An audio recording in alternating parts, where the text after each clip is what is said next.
'n baie normale ding wat ek vandag sien onder te veel jong mense, 'n algemene ding wat ek te veel sien, is dat jy voel waardeloos. Jy voel nutteloos. Ag, wat maak ek nou eintlik hier? Jy weet, wat het ek nou eintlik om te bied? Daai tipe van gesindheid, daai tipe van ek wil amper sê probleem met jou kop en probleem met jou hart. Ek is eintlik nie veel werd nie en ek het nie eintlik veel om hierdie wêreld te bied nie.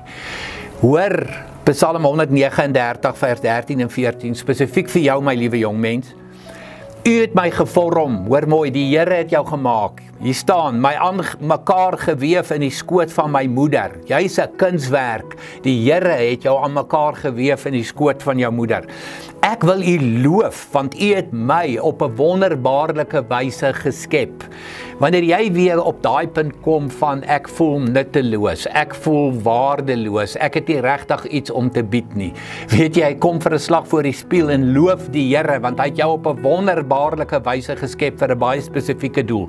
Moenie sukkel met 'n swak selfbeeld nie.